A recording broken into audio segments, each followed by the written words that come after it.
嚟到釜山最吸引人嘅就係呢個海雲台膠囊列車，細細嘅車廂最多可以坐4個人，往返尾浦同青沙浦之間2公里嘅路段，車程大約25分鐘，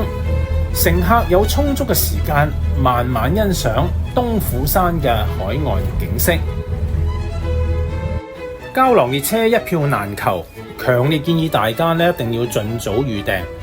訂票時要確定乘車日期、時間、人數，同埋到底係由尾浦定係由青沙浦站出發。車票係以成個膠囊列車計算㗎，不同人數不同收費。如果可以嘅話，最好就訂由尾浦站出發嘅列車，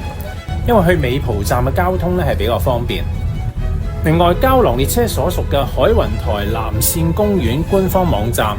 如果要用南韓以外嘅信用卡買飛非常複雜，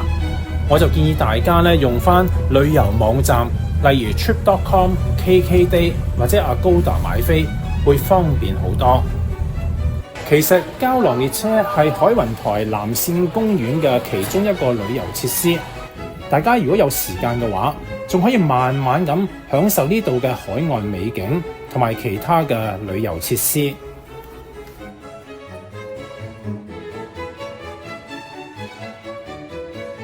我哋到訪當日，米浦站附近嘅海雲台沙灘啱啱就準備緊堆沙節，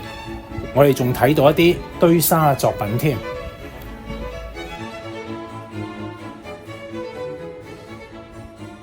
總結一句，嚟釜山絕對值得嚟海雲台南線公園，搭佢嘅膠囊列車。